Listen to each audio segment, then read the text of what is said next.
excellent and we have three excellent and involved speakers on Toronto Island's natural heritage. Former nuclear engineer, economist, and financial systems analyst Bob Kortright, Bob Kortright, watched birds since childhood and learned most of what he knows from about Toronto's nature after getting involved in TFN as a walk leader and a member of the board for about 15 years. TFN's past president from 2010 to 2012 and secretary treasurer will be speaking about the unique nature of the Toronto Islands, which he has enjoyed all his life, most intensely while conducting the annual butterfly survey. We also have Laurie Ellis. She is a registered landscape architect with 25 years professional working experience in both the public and the private sectors.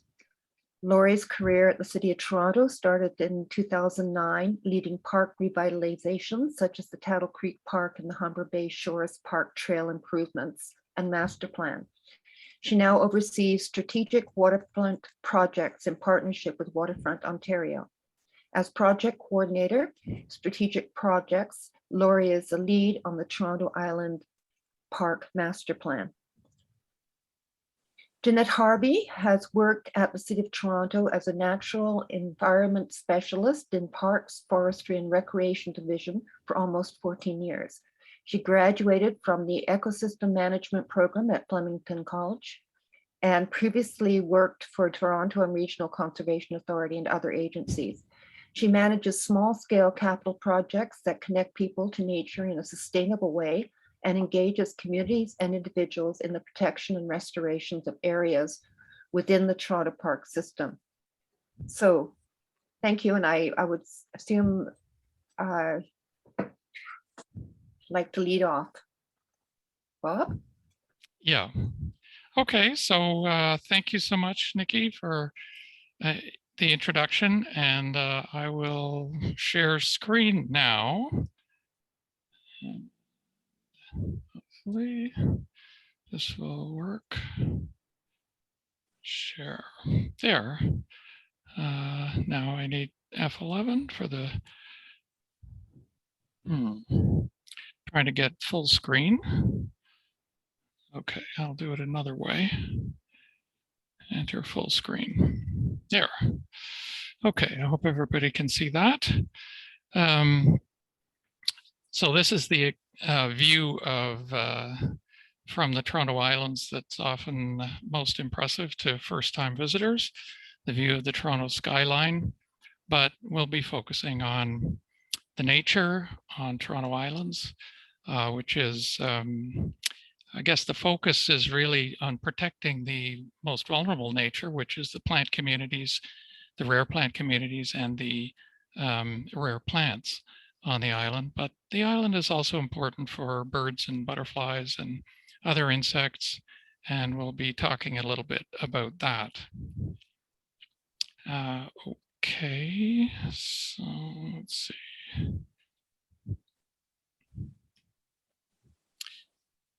Right. I'd just like to make a slight correction that although I joined the TFN board 15 years ago, we have a tradition of dropping off the board after a term as past president. So I did take a 2-year break there between 2014 and 16 before I started the present work as treasurer. And although I said that Toronto Islands is important for, in addition to plants, also for birds and insects, but it's also important for people. And I don't forget that, because one of the main motivations, I think, for my work with Toronto Field Naturalists is to encourage people to enjoy the nature that we have close to home, because too often I find people are only thinking of nature as something that is available only in remote places, and they need to drive far to get to those places. And that's not really the case, as we hopefully will see. So this is a shot of a beach on Toronto Island.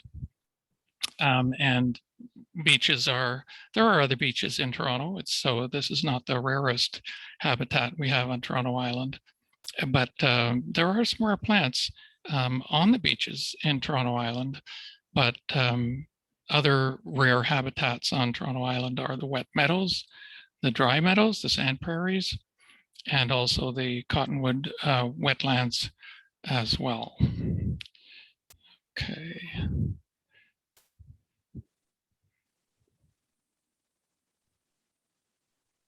So this is an aerial shot, which tends to sort of feature the Toronto Island Airport there on the right, and it makes it look as though the rest of the island is covered with trees, which, because it's a side shot, that's not entirely the case.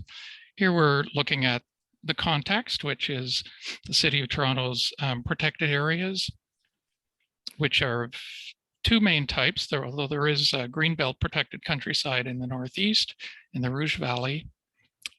Most of the protected area in the city is protected by the Ravine and Natural Feature Protection Bylaw. And those are the areas shown as blue. Unfortunately, it's almost the same color as the lake there, but I think you can tell the difference.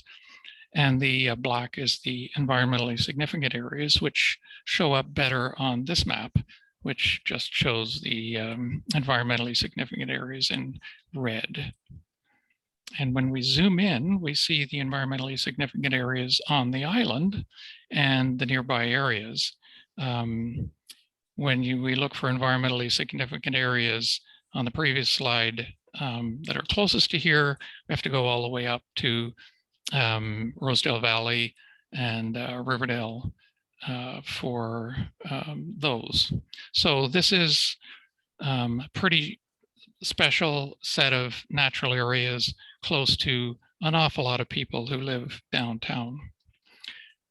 These particular areas, number 37 is the Hanlon's Point. Whoops, did not mean to advance that. I can go back. Hanlon's Point Dunes and Beaches. 13 is the woodland and sand prairies north of the water filtration plant on the island. North of that, number 55, that's Muggs Island, and where the Toronto Bird Observatory operated for many years. 73 is Snug Harbor and Snake Island, and 87 is the west end of Algonquin Island, and 86 is the Wards Island environmentally significant area. Also on this slide are the Leslie Street Spit. It's not actually as big as that because that area colored red includes a lot of water. There's also 16, which is Cherry Beach, and 2 is the baselands of the Spit, and 48 is what's called the indictment of the Spit. And 57 is just a field up at Commissioners and Don Roadway.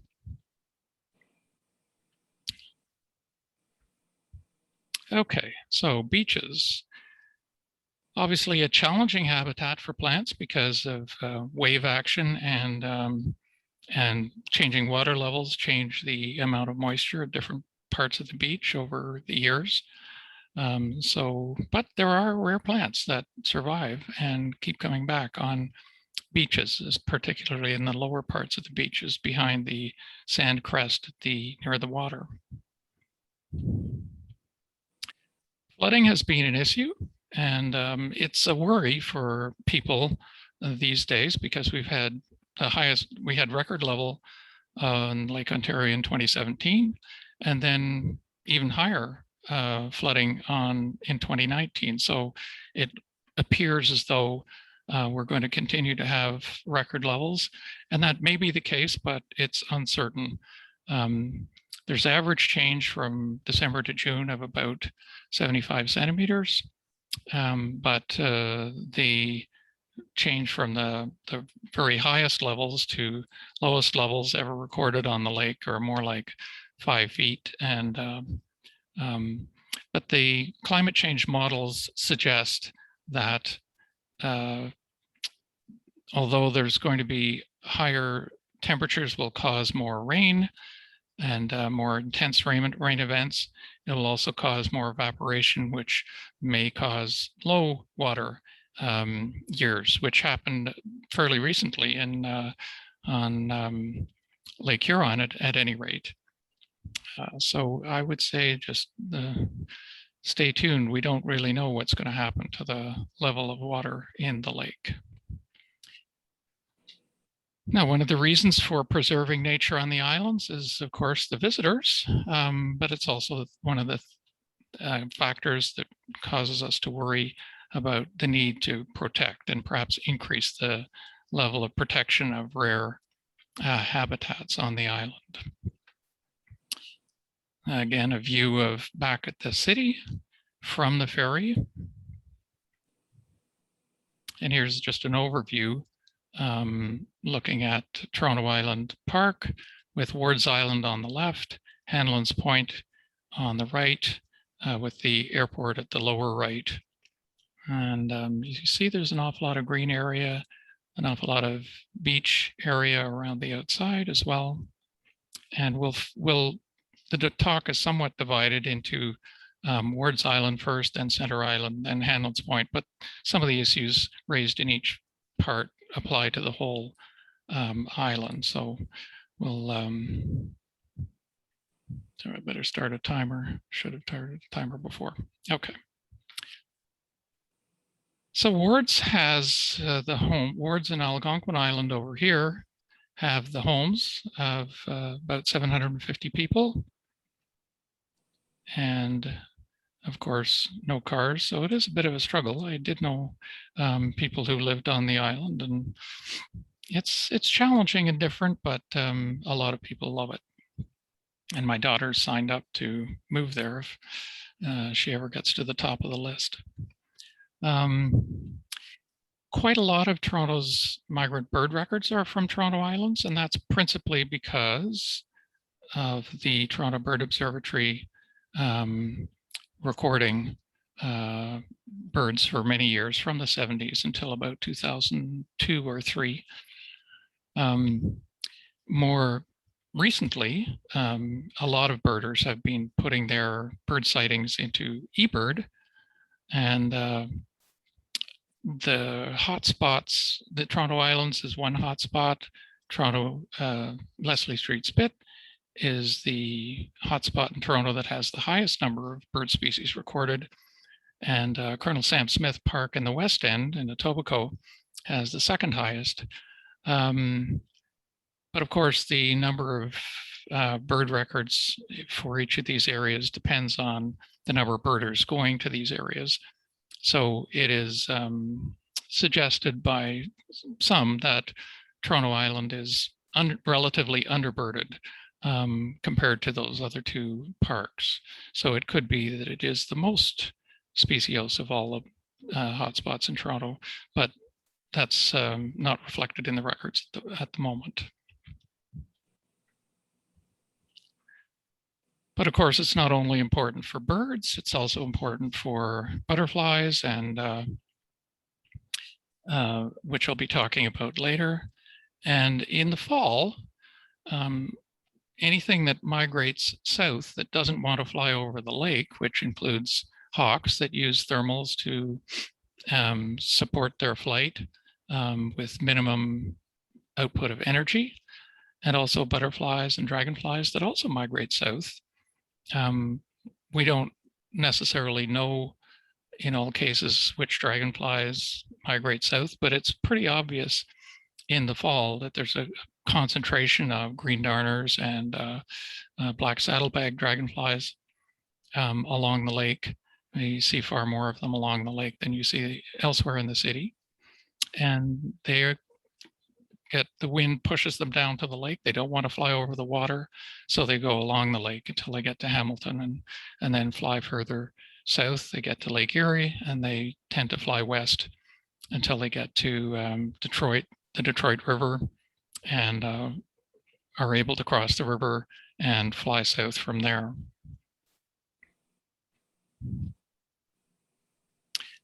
Also trees, as I mentioned, there are a lot of trees on Toronto Island, and this Toronto Island tree tour helps you learn to identify different trees. Other places in the city which are good for this are Queen's Park and the Mount Pleasant Cemetery, which have a lot of labels on the trees. But the trees aren't really, I guess for some birds, they're the focus of their attraction to the island, particularly in the spring when they're flying north over the lake. If they run into a change in the wind direction that slows them down, or rain, then they're going to stop at the first land that they see. And that would be Toronto Island or the Leslie Street Spit in many cases. And so the habitat there is really important to support those birds and enable them to feed up and rest up before continuing their migration north. And a similar kind of thing in the fall. The reason the bird observatory was on Toronto Island and then on Leslie Street Spit is because there's a concentration of birds in migration season. In the fall, they're feeding before taking off over the lake. Okay. But I guess our focus for protecting nature on the island is on the islands, I should say, because there's 14 or 15 of them, which we tend to label Toronto Islands. So as I mentioned, plant communities that are rare in our region include beaches, dunes, and prairies. There are now dunes on Woodbine Beach, pretty recent. And then also, since the flooding in 2017, there's also now a wet meadow on Woodbine Beach, which wasn't there before 2017 because the beach was cleaned regularly. But with the water standing on the beach in 2017, the willows and all kinds of other plants started to grow in the wet areas, and the machines couldn't get in there to clean them out, which is great. But Toronto Islands has had a more stable environment than the Leslie Street Spit or Woodbine Beach, and so the plants there have been established for much longer, and it has the highest concentration of rare plants in our region. Something I learned from the work of Steve Varga, and which he put together and wrote up on his Toronto Field Naturalist publication on Toronto Islands, rare plant communities and noteworthy species back in 1987. Some of the significant plant species that once grew widely along Great Lakes shorelines, but are now much easier to find in Toronto Islands than elsewhere. 3 of them are rare in the province. Bushy cinquefoil, nut rush, and cup plant. Now you might wonder about cup plant because we see cup plant on our walks quite frequently around the city. But at one time, not so long ago, it was pretty rare, found on Toronto Island and in High Park and very few other places in the entire province. It has been planted in many gardens. I don't know the extent to which it has been planted in gardens outside Toronto, but it's rare, considered rare in the province. And there's 14 species that are unique in, they're on the islands, but they're unique on the islands in our region, which is defined as York, including York Region and Toronto. So some of these are 3 grasses, including marram grass that stabilizes the dunes, 4 sedges, 2 rushes, plus heart-leafed willow and American sea rocket. I think I've seen heart-leafed willow also on the bottom of the Scarborough Bluffs and some other places along the lake, but it seems to be concentrated there. There are also 25 other regionally rare plants, including beach pea and beach wormwood, which we'll touch on a little bit later as well. So here's marram grass, found only on dunes. The dunes at Ward's Island Beach aren't as extensive or large as they are along Hanlon's Point, but they are there, and they wouldn't, if there were no dunes there, there wouldn't be any marram grass. It's I'm sure if you've been to sand dunes anywhere, you've probably seen this plant. It binds together shifting sand dunes, and the tap roots may be very deep, and it grows only in sand dune areas. And interestingly, it spreads vegetatively, but if the sand is blown over it so that it's almost buried, then it will flower. Still on the east end of the islands, the City of Toronto's environmentally significant areas consultants report found 36 significant plant species on Snake Island and the Snug Harbor Islands, and also evidence that winter wren are breeding there, and even more significant plant species in Ward's Island. Now, another habitat that we maybe overlook is because it seems less unique to us, because we see prairie habitats elsewhere, maybe under transmission lines elsewhere in the city, but it's not a common habitat, and on the islands has some rare plants. So here's some native switchgrass. A little bit hard to see because the seed heads, it's easiest to see down here where you see the broad spreading seed heads. And of course, that sort of thing won't be there if the city's mowing the grass. In this area, there used to be a playground, and now it's just a field of mowed grass. The city has reduced mowing and naturalized habitat in some places. I know in close to me, the Ashbridges Bay Park used to have grass right down to the water in some places. And by naturalizing the shorelines, there used to be geese, and now there are no geese, because geese like grass and water, and they like to be able to see from the grass to the water. And as long as you have naturalized shorelines, they will go away to someplace else. Some of the effects of the flooding. You see the birch trees here is dead. And there's one that's so dead that it's broken off. But the cottonwood trees are doing just fine because they're accustomed to being flooded. They're adapted to that. And same goes for willows in the same family.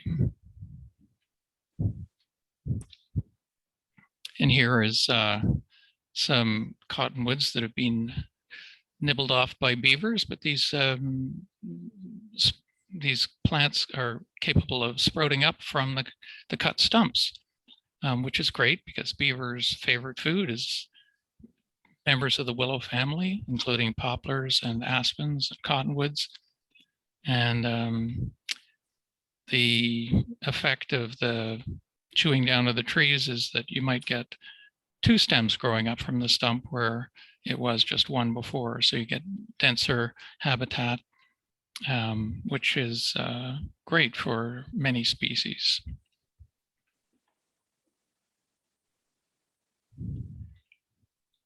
And now here we have a sign that's saying, please stay on the trails. And that's really useful, especially to keep people off of sensitive plants. Some of the rare plants on wet meadows, the fringed gentian. Now the wet meadows may be wetter in some years, well, almost certainly are going to be wetter in some years than other years. One of the things environmentalists were looking for when the International Joint Commission was looking to change their regime for controlling water levels in the St. Lawrence at Cornwall was more variation in water levels promotes more natural habitat and more species able to adapt to fluctuating water levels than if water levels are stable. So there's the fringed gentian, and here's Marsh Bellflower with these leaves here. I'm not sure if there are any flowers in there, but there's a lovely picture of Marsh Bellflower on page 12 of the recent newsletter, and a outing report, pictures by Jenny Bull taken on the island.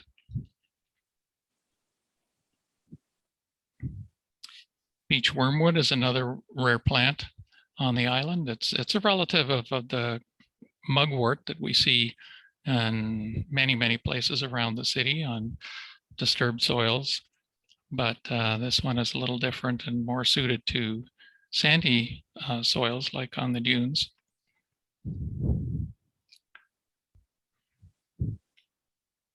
And there you see the seed head, which looks somewhat similar to the mugwort as well.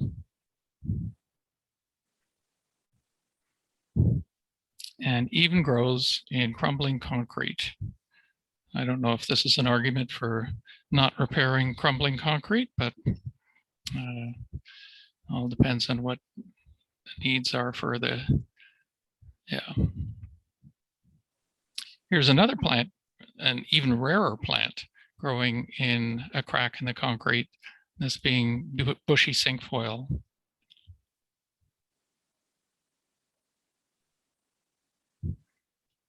And we always appreciate beautiful birds, which are also found around Toronto Island. And here we have massive rocks protecting the shoreline along most of Toronto's shore, with little bits of beaches in between. Now here's another way of keeping people out of environmentally significant areas. Not by having ticks, but by having signs warning of ticks or warning of poison ivy, or I guess there's other ways as well, like brambles and thorny plants. But it's a real hazard that people need to know about.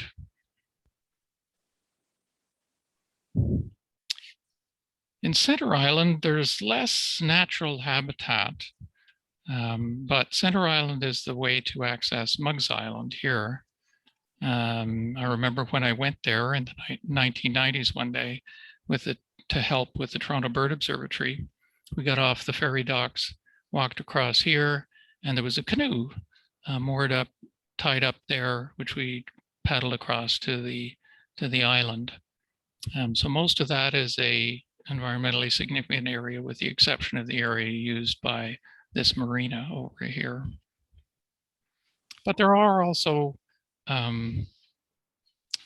plants that are good for butterflies on the Center Island, both in children's garden and also in the ornamental gardens. Here are some of the butterflies. We'll get into a few more. The commonest, of course, being the cabbage white, and at some times of the year, the monarch. This one's the red admiral. This is a summer azure, which is far more abundant along the lakeshore than inland. Buckeye and pipevine swallowtail, which I still don't think I've seen in Toronto. So a range from common to uncommon there. Butterfly milkweed. All the milkweeds support monarchs, and this one is particularly attractive. Joe pieweed is another one that feeds the adults plentiful nectar. Now these are the ornamental gardens, and many of the flowers in there are not native flowers, so they probably don't support any of the caterpillars that we would like to have supported here, but they do provide abundant nectar, and so people looking for butterflies will often go to the ornamental gardens, as I did when I was doing the annual butterfly counts down there. And we would find some on whatever plant happened to be providing lots of nectar at that time.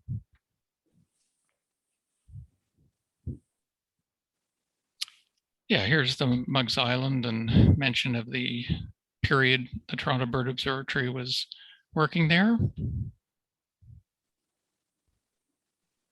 And it really is a completely natural area. There's no trails except across the sand. One of the reasons the Toronto Bird Observatory moved from this area to the Leslie Street Spit in 2003, I think, was the advent of European fire ants, those red ants that you can find on the Leslie Street Spit now in any sandy areas. But they were particularly bad on Muggs Island when I was there in the 90s. And they're not just bad for people, but they're also bad for the birds if they're caught in the nets. You have to be very careful that the vegetation doesn't touch the nets, because then the ants will crawl up the vegetation, and if there are any birds in the nets, they'll find them and start nibbling. So now the largest area of natural area is more over on the west side. We've skipped over the sanctuary area, which is in here. That's more lagoon edges, and there is a sand prairie around here as well. But Hanlon's Point has lots of beaches, and it's the best remaining example of beach dunes, I think, between Long Point, about 2 hours drive southwest, and Prince Edward County, or 2 hours drive east. Wasaga Beach is a little closer. I'm not as familiar with that. I don't know how I would rate those dunes against these dunes here. It might be the closest example of beach dunes. And it's also, we'll touch on the piping plover further, but you'd think that the beaches would not be attractive to shorebirds in the summer because of the number of people who are occupying these beaches, which is the main reason the piping plover is a species at risk, is because they tend to like the same habitats we do. Beaches, that's where they nest. But up beside the airport at the north end of the Hanlon's Point Beach, it's pretty quiet because people get off the ferry and they go over towards the beach, and they don't go very far north because that beach is squeezed in between the lake and the airport fence. So that was the area that the piping plovers nested in. Here's a picture of Toronto Island dunes looking west. Here's the oldest landmark in Toronto. It's now quite some distance from the lakeshore. And whenever I see it, I think of a butterfly that Nish McHugh found on our butterfly count in 2008, the checkered white butterfly, which is normally not found any closer than Lake Erie, and mostly much further west and south. I would say one of the two rarest butterflies found on the Toronto Centre butterfly count, which is a butterfly count that includes Toronto Island, but also includes everything from Leslie Street Spit to the western end of Toronto's lakeshore and points north. Similar to the Christmas bird count, the butterfly counts are designed to attempt to count all the butterflies or birds in a circle that's, I believe, 15 miles across. I might have that wrong, 24 kilometers, yeah. But unfortunately, the rarest butterfly ever found on this, since we started doing the Toronto Centre butterfly count, was found in the same year. So that's sort of still some of our thunder. That was the marine blue found at the west end of Toronto's lakeshore in the same year. So yeah, there's the summary. 36 species of butterflies found on, supported by the habitats on Toronto Island. When we did the Toronto butterfly count, in my recollection is we would arrive around 8:30 in the morning and go until about 4:30 in the afternoon, going from Ward's Island to Hanlon's Point or vice versa. And it would take that long to count all the butterflies in the areas that we could get to. So we didn't actually get to, we went the shortest way, and we also went into the sanctuary, mostly because of the sand prairie in that area. We never went to Snake Island or Algonquin Island, where we could have upped our count a bit because we didn't have time. And this kind of collection of monarch butterflies collecting on the plants is something that you can see at the right time of year, early September, late August, and the right conditions when there's a good year for monarch butterflies. I've seen that sort of thing on the Leslie Street spit as well. There's another butterfly, incipient butterfly, common buckeye, and that's what it turns into when it grows up. And there's a monarch butterfly caterpillar. Sorry, it looks like I might have gone over time, and but we're not almost finished. There's the piping plover when it was a fledgling in 2018. And here's some pointers about helping nature on Toronto Islands, and I'll just leave that up and thank, well, I'm going to thank Ellen Schwartzel in particular for taking a lot of the pictures and providing much of this presentation. Jenny Bull also and others provided many of the pictures. So thank you for the contributions. And I'll go back to the slide on helping nature on the islands. So now I think I will turn it over to Laurie, and I'll stop sharing. Okay. Thank you, Bob. Thank you, Ellen, for inviting Janette and I here today to speak about to the Toronto Field Naturalists. We are excited to be here to provide you with an update on the Toronto Island Master Plan, as well as some ongoing project work that is specific to the preservation and protection of the island's natural environment. Thank you, Bob, for that very detailed presentation, highlighting all of the important plant species and insect species, and some of the bird species that are important to the island. The island is really important to a lot of people and a lot of flora and fauna for a lot of different reasons. So we certainly, with the master plan, have our work cut out for us.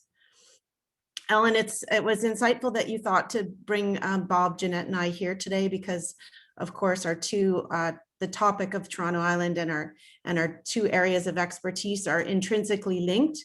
There's an infinite amount of detail that we could include on the Toronto Island Master Plan. And what Bob presented is very different from what Janette and I are about to present to you, but the two things need to work together symbiotically. That's sort of a goal of the master plan moving into the future. So with that, I'm going to bring up, wait a minute, I just exited from you guys. Are you there? Yeah, we can hear you. Okay, I just lost my screen of where I could share. Just a second, I'm trying to come back. There we go. No. Huh. I can still hear you. I just can't see where I share my screen. It might be. And I'm going to, now, is it a full screen? It is not, so try pressing F11. Okay, I tried F11 and it didn't do anything. So Try clicking on your, like, somewhere on the screen and then press 11 again. there we go. There we go. Perfect. Okay. Okay. So holy smokes. No one will argue that Toronto Island is a cherished, amazing, and magical place. It is a defining feature of Toronto and protects and defines our inner harbor. The island sits at the mouth of the Don River and was at one point still connected to the mainland, acting as a repository for sediment traveling along the shore from Scarborough Bluffs. Toronto Island is an important place and space with deep and varied meaning to many people. And after Bob's presentation, I can say flora and fauna too. Considering the city's growing population, the increased importance of city's parkland, and the health and well-being this special place gives to visitors and residents alike, it is important that we take time to understand and develop a meaningful plan, a master plan to guide future decision-making and budgets for Toronto Island Park, to ensure it's enhanced in a strategic way for years to come, and to ensure its well-being for future generations.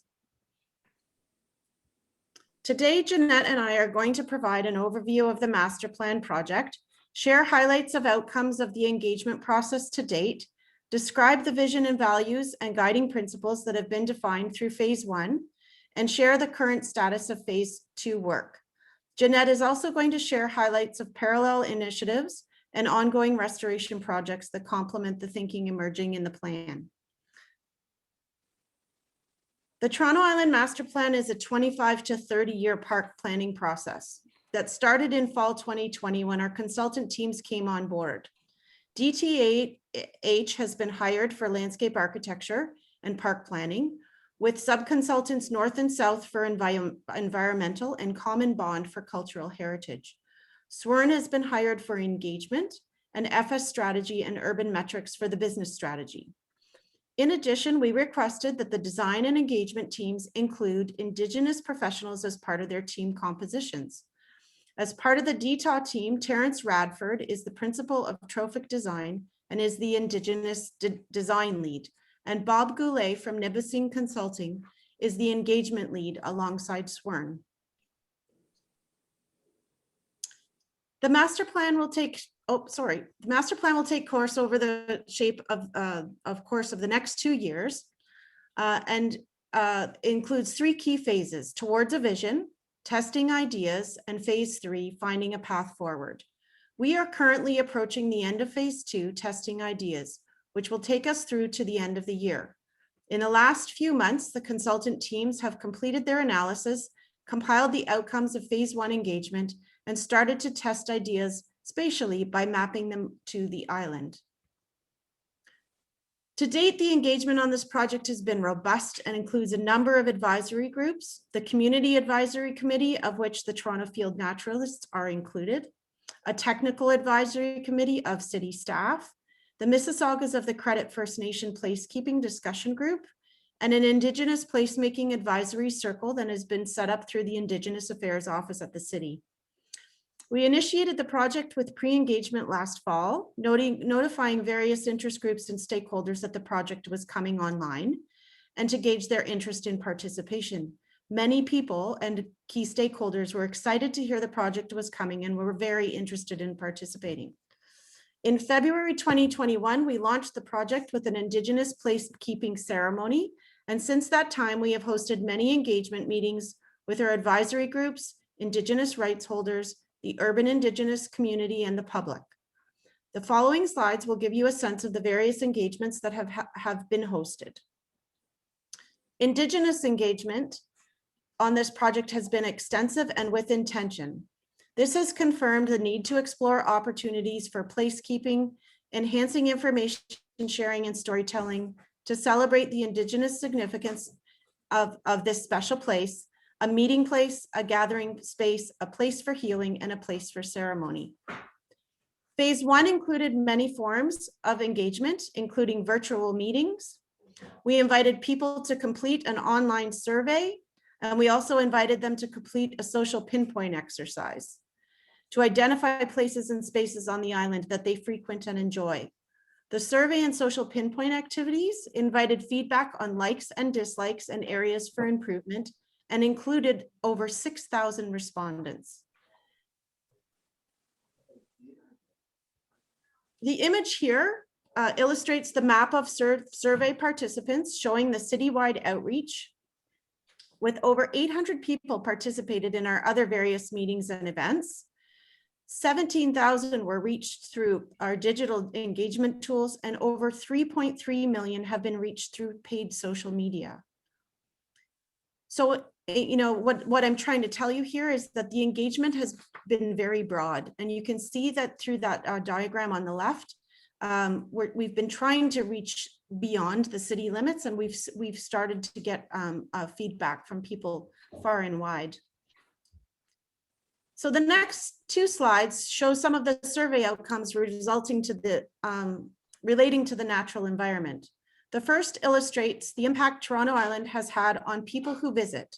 As you can see, a visit to the island has positive impacts for improved mental and physical health, as well as contributing to a sense of connection to nature. Toronto Island is a natural oasis in the city, only a few minutes ferry ride from downtown. The next question illustrates people's concerns for environmental issues facing the island. Flooding ranks the highest for both impact to habitat and human uses, followed by litter and waste, water quality, climate change, and beach erosion.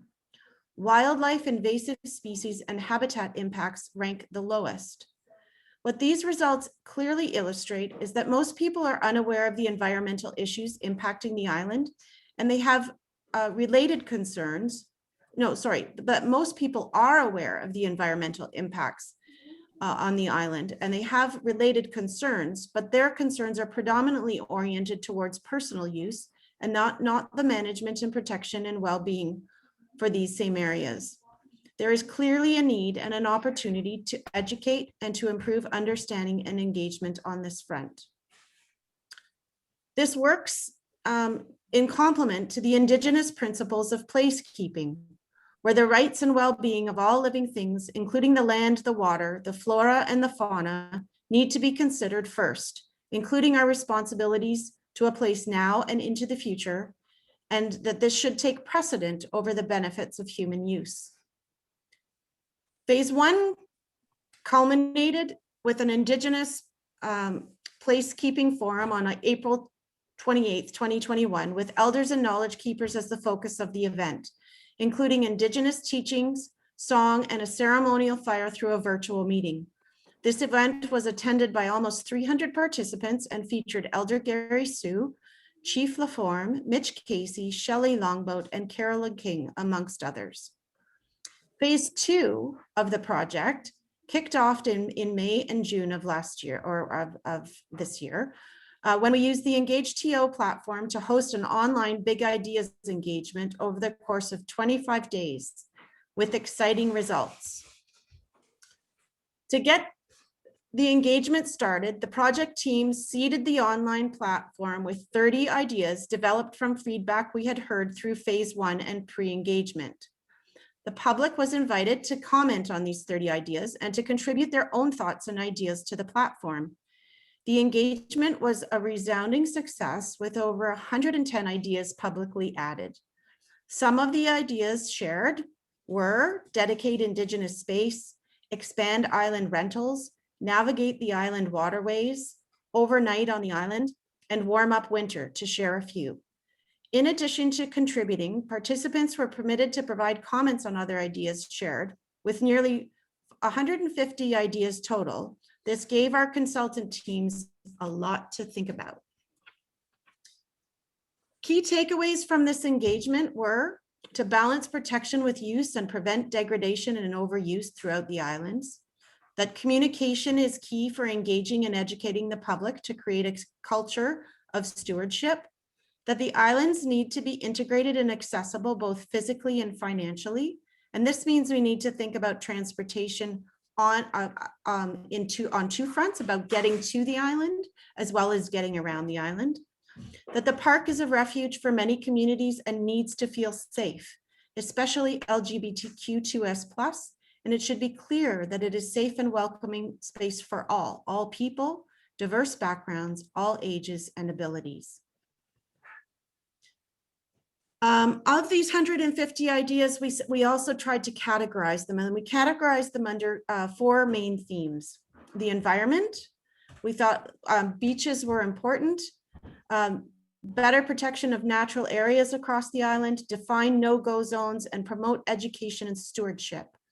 From a visitor experience perspective, some of the ideas were to consider a cultural hub, expand rentals and programming, better food options with more diversity, consider Indigenous art on the ferries, improved access to shelter and shade across the island, a better website and better communication all around just for visiting and planning your visit. From diversity and equity and inclusion perspective, the idea of reducing ferry fees, becoming seamless was perhaps presto, place naming, friendly arrival areas and Indigenous gateways, 4-season access, considering a bridge connection, and improved access for all. Cultural history and storytelling, there was support for creating ceremonial space. People want to know the culture and history of the island, better signage and wayfinding with interpretation, place naming, guided and self-guided tours, support for local artists, and consider for installations year-round. So all of phase 1 and phase 2 has led to the establishment of a master plan framework. And the master plan framework considers these elements on the screen now. The drivers, which are the reasons why we are pursuing the plan. That relates to growing population, aging infrastructure, coordination with other strategic initiatives that the city has led, and essentially the general need for a strategic plan to inform our decision-making moving forward so that we can all be working together and moving in the same direction, no matter what our project work is. The vision, values, and guiding principles define where the plan is headed, the rules and the framework we have to follow to get there, and how we're going to achieve the vision. Of course, the fun part are the ideas. That helps all this come to fruition. There are many ways to achieve this, so we need to be open to exploring these ideas, considering how these new programs or changes will better protect the island and improve the visitor experience. We also need to remember that the plan will need to be flexible and adapt, as it will not emerge or come to fruition overnight. The plan will be implemented over time, and as projects and priorities are defined and budgets become available. The values are what the master plan must embody. Oh, and I see one of my images dropped off. On the top left of this slide, there was a mural, an Indigenous mural. So the values here must embody respect, diversity, balance, accountability. Respect for one another, the land, the water, and the many habitats to ensure and protect for an authentic island experience. Diversity of the island environment and the interactions we have with the rich spaces and habitats that it contains, that the programs and amenities it offers support the diversity of our city, and that it is a space that is open and accessible to all. The balance between protection and uses, active spaces versus quiet spaces, the ability to be with many or to be with few, and to consider this across all seasons. And finally, accountability, that we all have a role and a responsibility in the health and well-being of this place when we go there. And our goal is to create a sensibility that we will all be stewards of the island. The master plan vision for the island defines what this park is all about, what it is now, and where it should be headed. The vision that has been defined through the project engagement process to date defines that the park will be a place to protect and restore people, offering an oasis-like space to escape from the city and to rejuvenate. We have all seen the importance of this through COVID. To protect and restore the environment, the importance of protecting and enhancing the land, the water, and the habitat of the natural environment that the island is so cherished for. to honor and celebrate the Indigenous significance of this place, the diversity of our city, gathering with friends and family, events and culture, the rich history and many stories from different perspectives that there are to share about this amazing place, and to play and explore. The island is above all a place to explore and have fun, whether it is swimming at a blue flag beach, taking a quiet stroll on the beach, bird watching, meeting a friend for lunch, or an exciting afternoon at Centerville, or an overnight stay at the island school with your class. The island is ripe and rich with opportunities for both of this and all of this, and remains important to the vision of the island moving forward. So there are 8 guiding principles, and there's a few slides here to share those. To honor and these have been evolved through the engagement today, and it's an iterative process. So there's 8 total, and we've edited as we have gone through, and we expect that they will be edited as we continue through to the end of the project. So the first is to honor and respect Indigenous communities, placekeeping their rights and responsibilities to the island, the land, and the water. To celebrate and respect the unique cultural identity and spirit of the islands, because we all know it is a very, very unique place. To prioritize and protect and advocate for the ecological integrity of the islands, and to leverage the dynamic nature of the island's waterways to support adaptive and flexible uses. To demonstrate resilience, sustainability, responsible landscape and water management, and to prioritize equitable access and inclusion. To enhance visitor experiences for all seasons. As I mentioned before, a 4-season approach. Currently, the island is really only available, it is available to us in 4 seasons, but not in the way that we see there being more potential for it. And to provide diverse amenities and experiences to encourage exploration, sharing, and discovery. Support opportunities for diverse and sustainable business to thrive, and develop evidence-based strategic investments to ensure long-term and continued success and planning in a financially sustainable manner. So phase 2, and that's where we're at really right now. Today, front row center, October, November, we are in phase 2, and we are nearing completion of phase 2, in fact. As I mentioned at the start of the presentation, right now we are at the end of phase 2, and our consultant teams have been hard at work compiling their own research and the outcomes of the engagement to shape the plan. Through October and November, we have been hosting targeted and focus groups to complete the additional due diligence and testing of the ideas that resulted from the summertime engagement. This takes time, and so that, as you may have realized, there has not been a lot of public-facing engagement, but I assure you the work continues.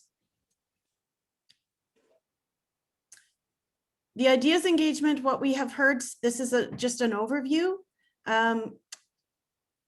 Preserve the beaches, celebrate and protect the unique wildlife and ecology of the islands.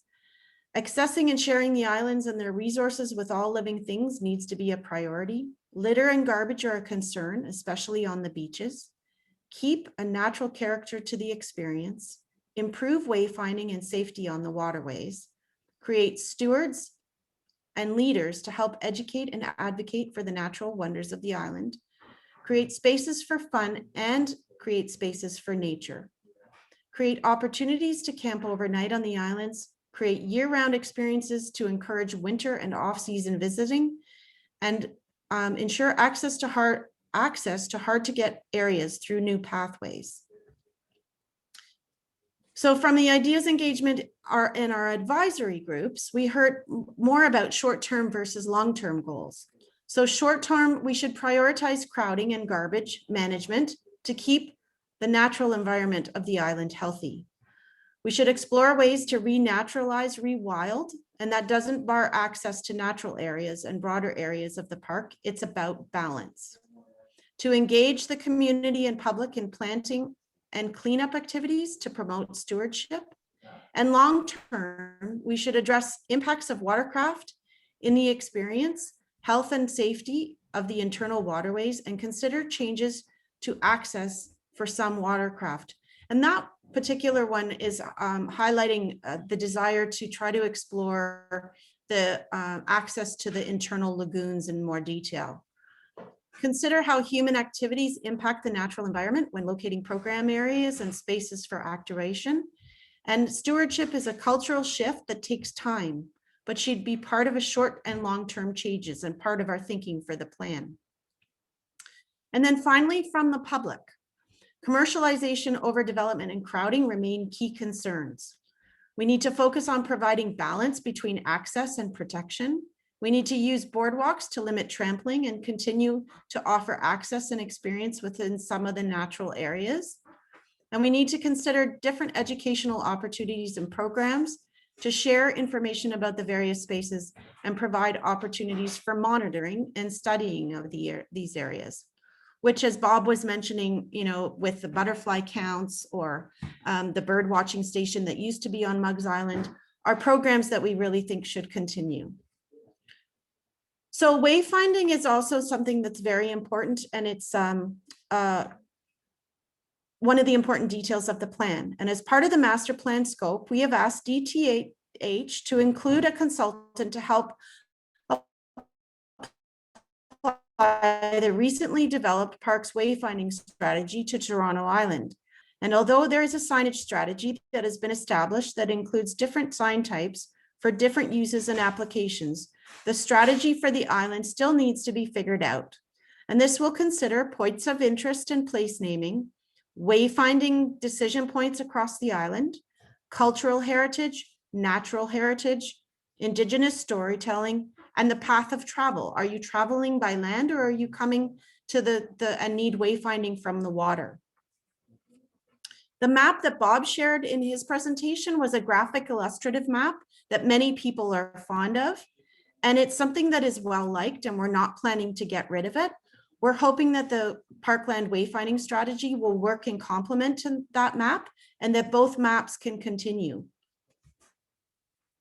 So I'm segueing now over to Janette, and what this drawing shows you, and I hope it's a little bit light on my screen. When I use it on my work computer, it's actually much darker, but I'm hoping you can all see it.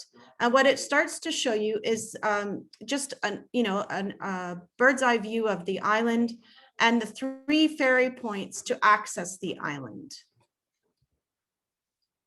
This also shows and is a different version of what Bob was sharing in his presentation, which was the city mapping of the environmentally sensitive areas and the wetlands across the island. And our consultants have taken that map quite literally and translated it and are using it as a foundation for the work that they're doing. Because the underpinning of the environment and the integrity of the environment is very much the foundation for the master plan work. And and then so of equal importance are the ongoing and parallel projects on the island that Janette is leading. A master plan does not stop progress or halt work. And Janette Harvey is here today to share some insights into active and ongoing projects that she is working on or associated with on the island. This work is exciting because it aligns beautifully with the framework of the master plan that is emerging. More importantly, it demonstrates the importance of and the need for the success of restoration projects and stewardship programs that continue to support the health and well-being of the island. This work is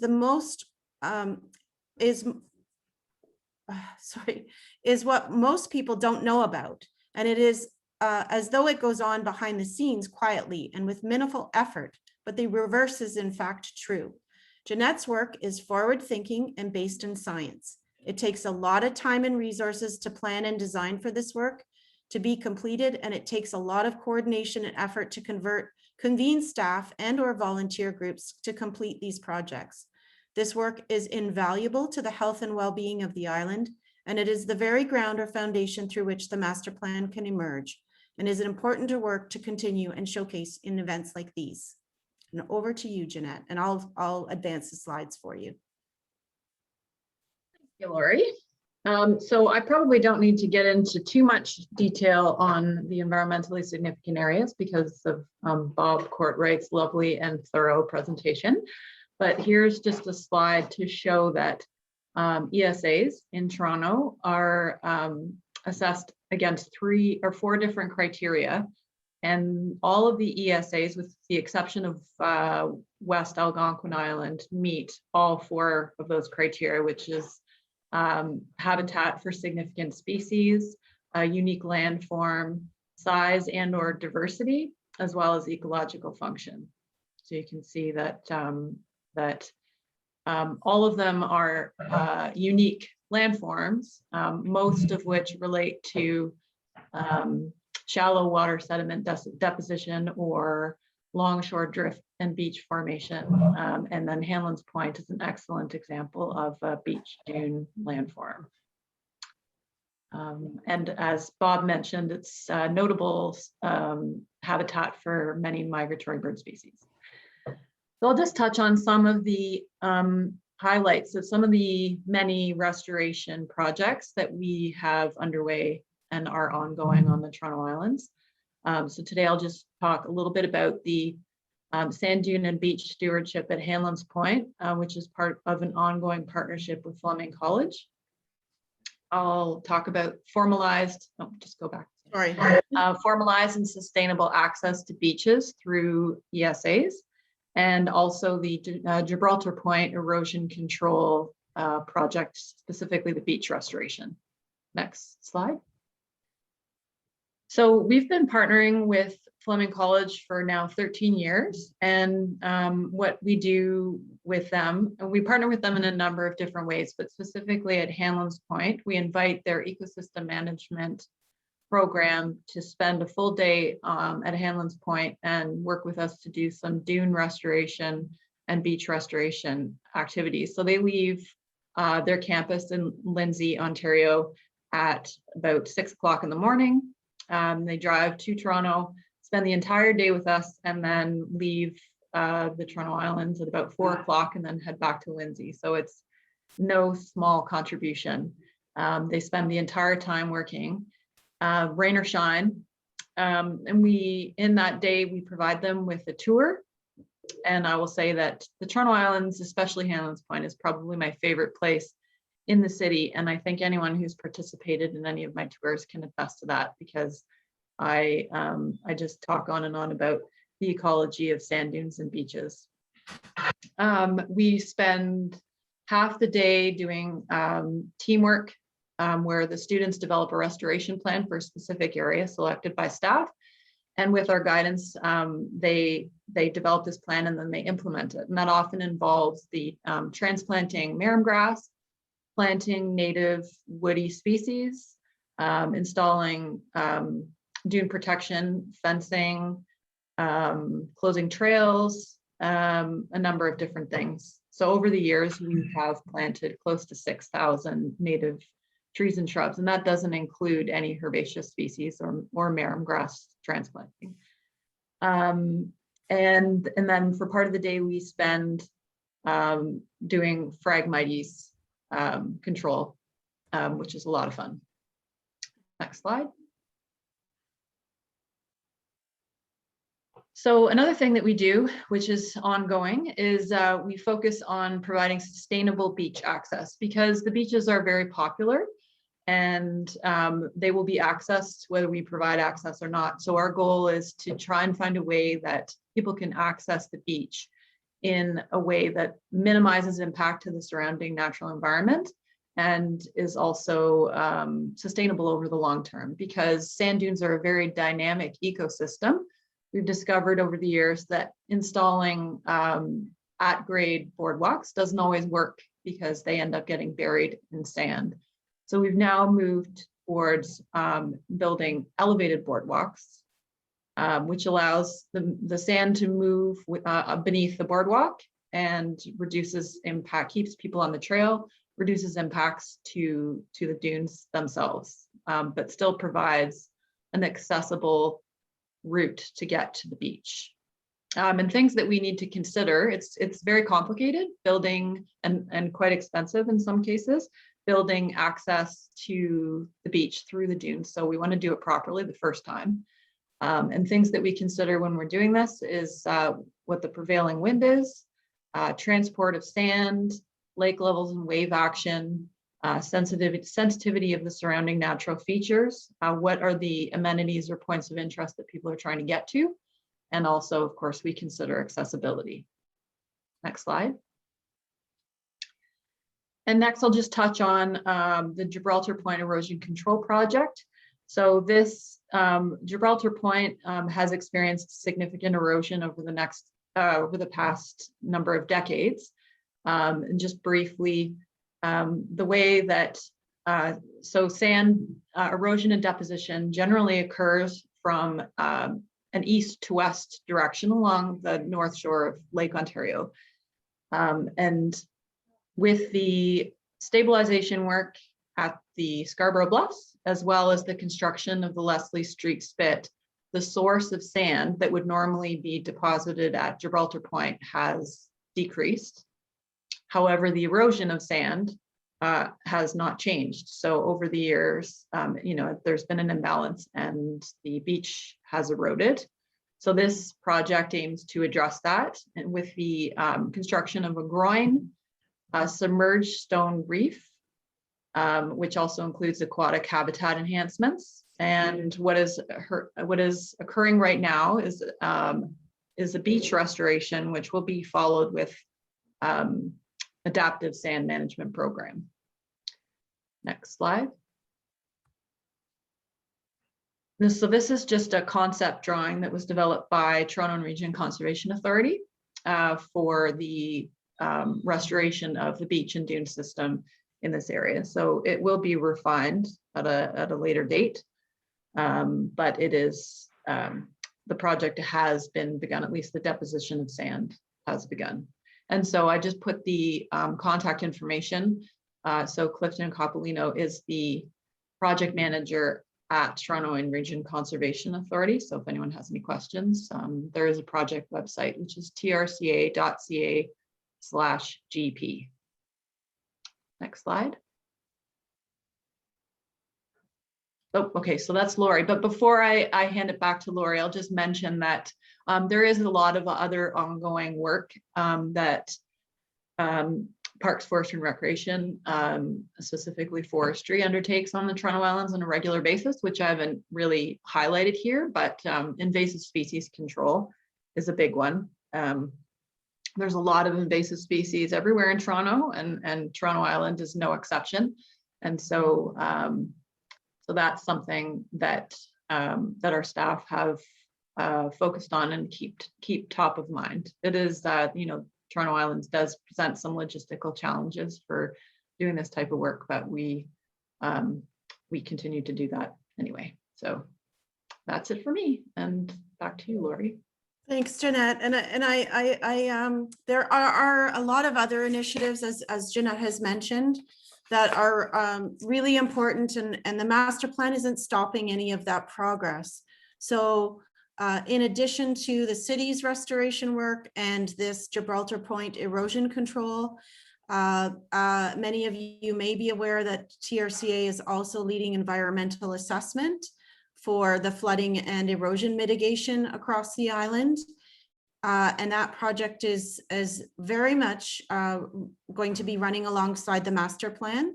We are working very closely with TRCA to make sure we're abreast of how that process is going to develop, and that to make sure we can coordinate it with our work.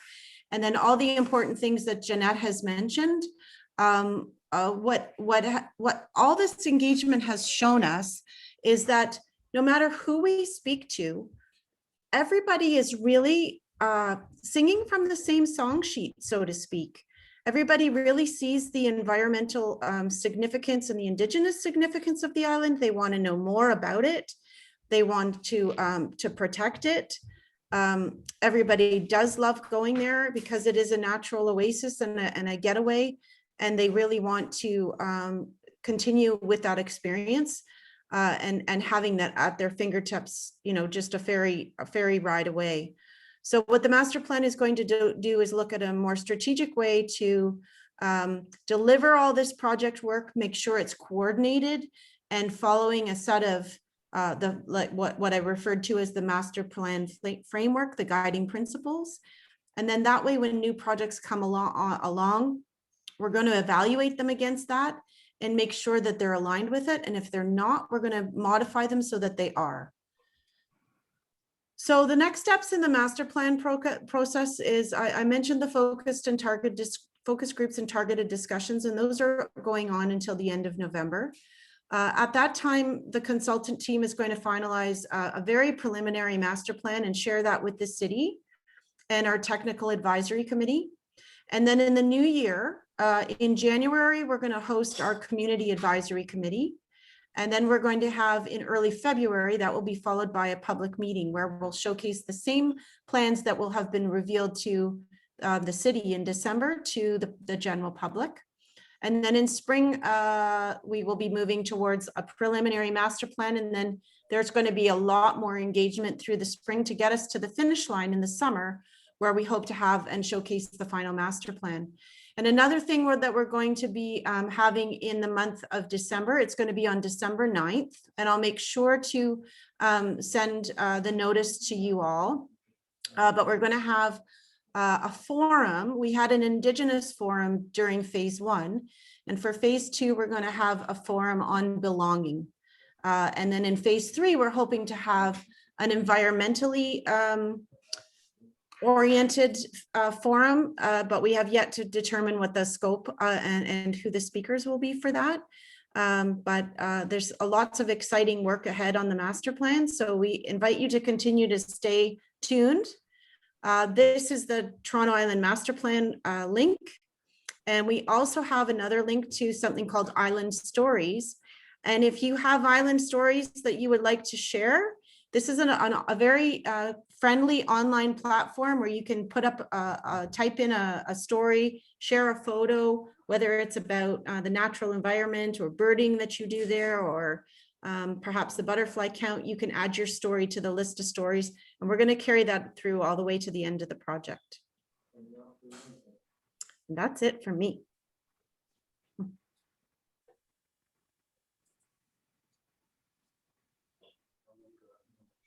A lot of information for certain. An awful lot of information. Thank you so much. That was a lot of very good and clear information. Does anybody have any questions for Laurie, Bob, or Janette?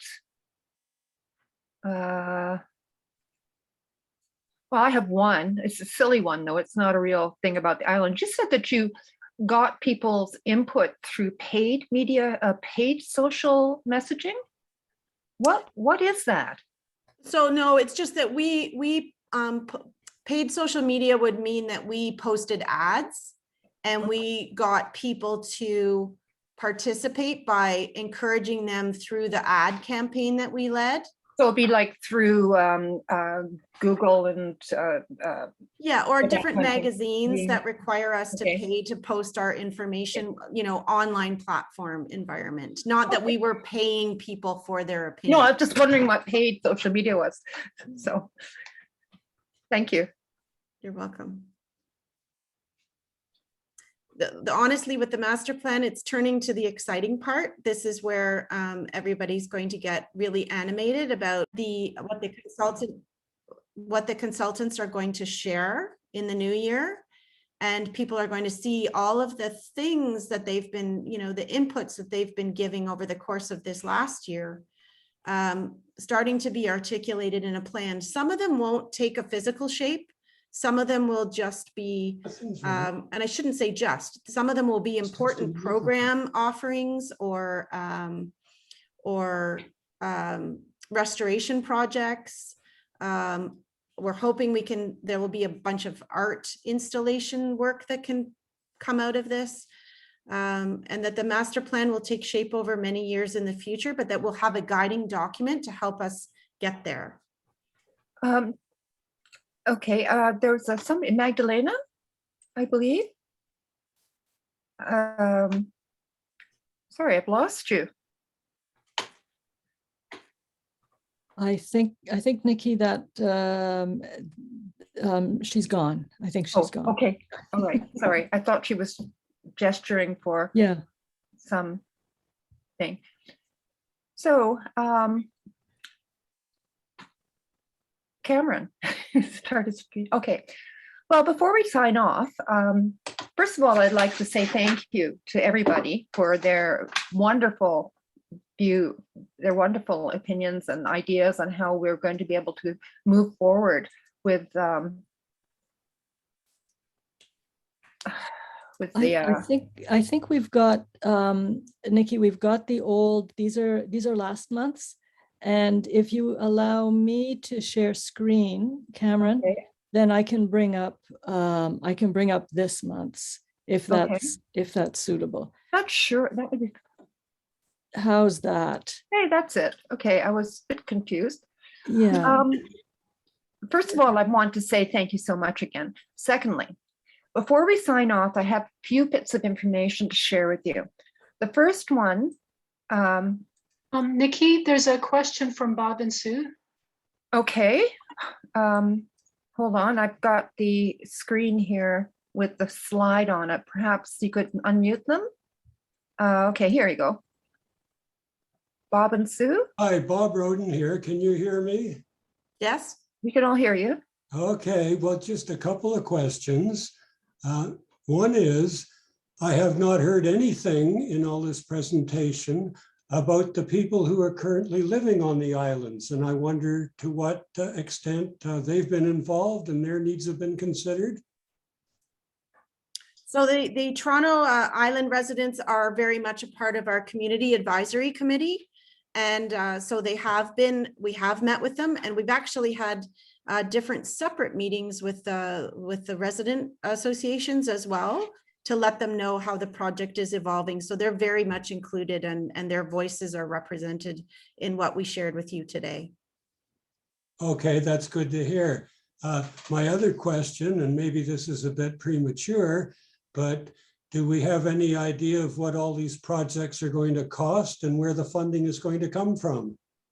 So the plan is that our consultants are responsible for number one, identifying priorities, and we're going to do that through the public process. So we're going to, if there's with the 150 ideas, for example, when we start to articulate those in a plan graphic that is part of the master plan, we will ask people to prioritize, what their preference for rolling this master plan out would be. And alongside that, the consultant team has also been asked to do a very, very, very, this is like it's a very high level cost estimate of what the different projects would be. And that's for the purposes of the city, number one, having priorities identified, and then number two, being able to determine how much budget is potentially required to create those projects. And then over time, we will ask and project out, because there's no way we could ever get a budget that would be able to deliver the master plan in one fell swoop. It's going to evolve over the years as the priorities are defined and as the budgets become available. And the budgets will be sourced from different things. There might be budgets for state of good repair, which is when we're repairing a road, say relating to flood mitigation. Well, then there's specific targeted budgets that we draw from for that type of work. The TRCA environmental assessment and some of the capital budget that we've identified for state of good repair work, whether it's repairing a building or a roadway, some of those capital dollars will be strategically put towards projects that will feed into what the recommendations are from the environmental assessment and the master plan as part of our initial phases of work. And then in future, we may partner with other people, other agencies that are interested in doing some of the improvement work, and or just projecting 5, 10, 15-year budgets that allow us to incrementally implement the master plan over time. Thank you. You're welcome. Laurie, it's Ellen. I'm wondering if you might also speak about funding for ongoing maintenance and training of maintenance staff, because that seems to be a very frequent issue, especially for the management and maintenance of environmentally significant areas, which is that city staff they well, they don't have the training, or the seasonal staff are not familiar with the special vulnerabilities of areas, or that there just simply aren't enough staff to do the level of maintenance that might be needed. I mean, I was very interested, for example, you made a commentary about the potential for defined no-go zones, and they again would require ongoing maintenance and best practices by city staff. So I wonder, that's quite separate from capital projects, but it's so important in the everyday protection of special areas. Yeah, and the island, I know Janette, I'm going to ask Janette to jump in on that too, because she has firsthand experience with that challenge, and understands very clearly the need for expertise. But it's like a management plan, and so the master plan very much needs a number of other documents to complement it. And a management strategy around operations, and for that matter, curating different artwork or different programs and events. So there's a lot of different moving parts that need to come together to help with implementing the recommendations that we do believe are going to come out of the master plan. Staffing is one of them, and whether that's creating, there is a dedicated staff on the island, but there does need to be more training of that staff towards these particular initiatives. And I'm sure Janette would love to have dedicated staff that could go over to the island and work on particular restoration projects, maybe not full-time, but in a rotating cycle around the island. And I'm going to hand it over to Janette just to share her thoughts on it. Yeah, my experience has been mostly positive, but I do hear what you're saying about having some sort of specialized training, or at least integrating some of this into the orientation for seasonal staff, because the staff who most often access these sensitive areas, like beaches in particular, lifeguards, and as well as parks operations, if there's litter pickup and beach cleanup, and some of the operations and maintenance issues have been improved, I think, just with building good relationships with park staff and having open lines of communication. But it would be nice to have some sort of formalized, specialized training, I guess, in sort of an orientation. I think that would definitely benefit it. Hi, Madeline would like to ask a question. Yes, please. What is the possibility of getting a proper linkage between what you're talking about right now and the island and the areas in the Humber marshes and up the sensitive areas up the Humber, up as far as Lambton? They have a great deal in common. Is that a question for me, Madeline? Yeah. Yeah. Nice to see you, by the way. In terms of connecting with operational staff, I mean, understanding what the problem is first is really important. So if you want to follow up with me, you know how to reach me, I think. Okay. But if you have specific concerns, for sure, you can talk to me and I can try and figure it out. But that could be the same way. It could be, connecting some sort of natural environment content into seasonal staff orientation, depending on what the issue is and who is responsible for whatever it is that you're concerned about. But if you want to start with contacting me, that would be great. Okay. And I think the other thing that is really important to realize is that there needs to be a whole education campaign for the public coming to use the island. And so coming across signs that say, respect the dunes, well, maybe we can go further to help them educate them on why respecting the dune habitat is important. And then all of these efforts that Janette, Harvey, and team do are not done in vain, because certainly through COVID, our park system across the city became just that much more important for people to get out and sort of have peace of mind and not feel like we were all cooped up for so long.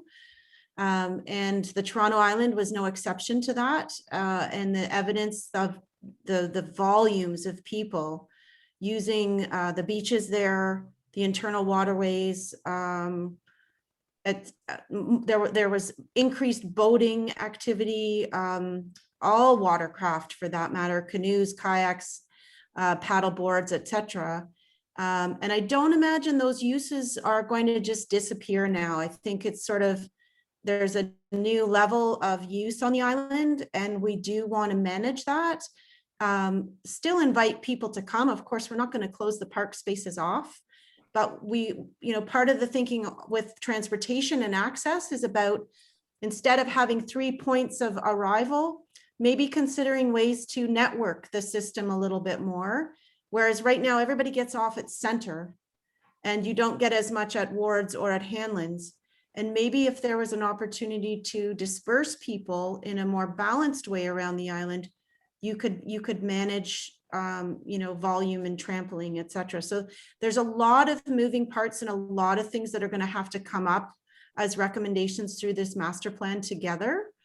And someone like Janette and myself, and we're not the only two people at the table. Like there's really going to have to be an army of people alongside us, not behind us, but alongside us, who are trying to help push these recommendations forward as well.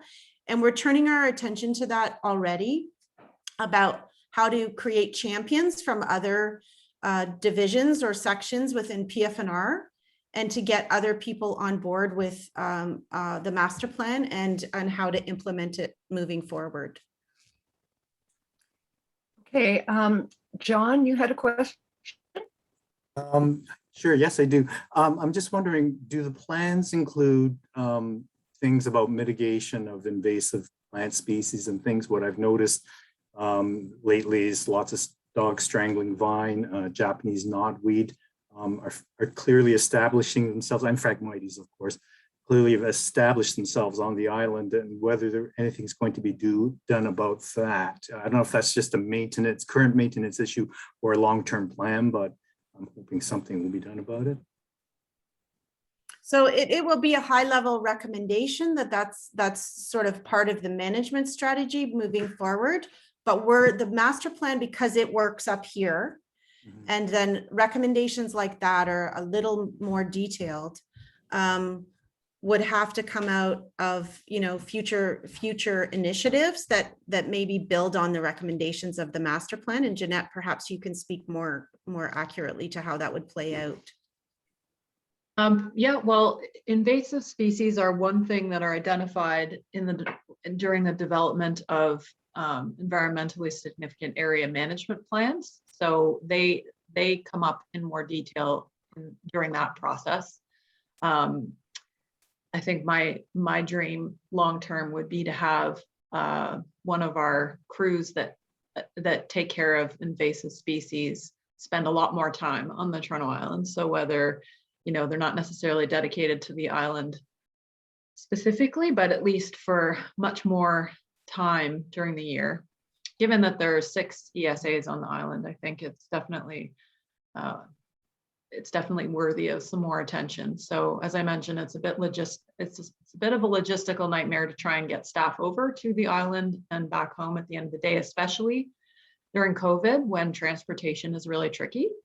So it's not that we are not trying our best to deal with invasive species, that there are staff who do spend weeks at a time trying to, and they prioritize dog strangling vine. And it would be great if they could get to a lot more. So I think I would advocate for more staff resources for that. Yeah, I think that's my dream. Anyway. That's a great dream. And let me just quickly, Nikki, echo your comments and your thank yous to Laurie and to Janette. I mean, not just for being here on a Sunday afternoon, a gorgeous Sunday afternoon, I might add, but for all the work you're doing that is so largely behind the scenes. And TFN wants to be part of the solution here. Obviously, we're keenly interested. So do keep us in the loop. Let us know how we can help. But so appreciated that you were able to share what you're doing and remind us of the complexity of what you're working on. Really appreciate it. Thank you. Do we have any final questions before we wrap this up? I think sometimes just the enormity of the whole thing is a bit of an issue.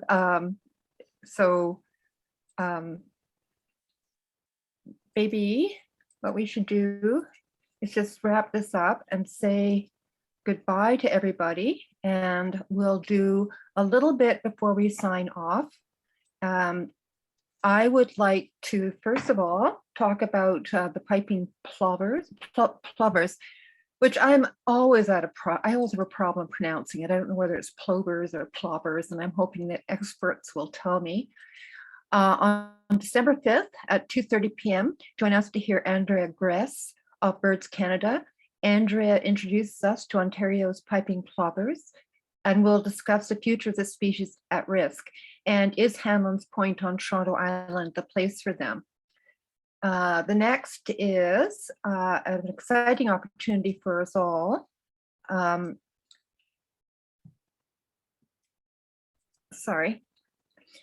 The City Forestry Department has set up a trail wayfinding project in Crowther's Woods. They want to test better wayfinding signs to help all trail users. TFN members are being welcomed to an invitation-only pop-up prototype test to collect feedback before permanent installation. If you come and participate, you will be invited to check out the temporary signs along the trail and give feedback. It will help the city make better signs in the future. This event will run from 10 a.m. to noon on Saturday, November 20th. City staff will be on site to direct participants and collect feedback. Pre-registration and COVID screening will be required. Trails involve some uneven terrain and sturdy footwear is recommended. To participate, please see the November issue of Communications of the TFN, our monthly email, or reach out to our webmaster at torontofieldnaturalist.ca, and I'll leave that sign up a little longer. I was hoping they don't believe that they have the email on that, but we'll send it out. Okay, thank you, and thank everybody, and I guess it's time to say good evening. Goodbye. Thanks, everyone. Thank Thanks you. so much.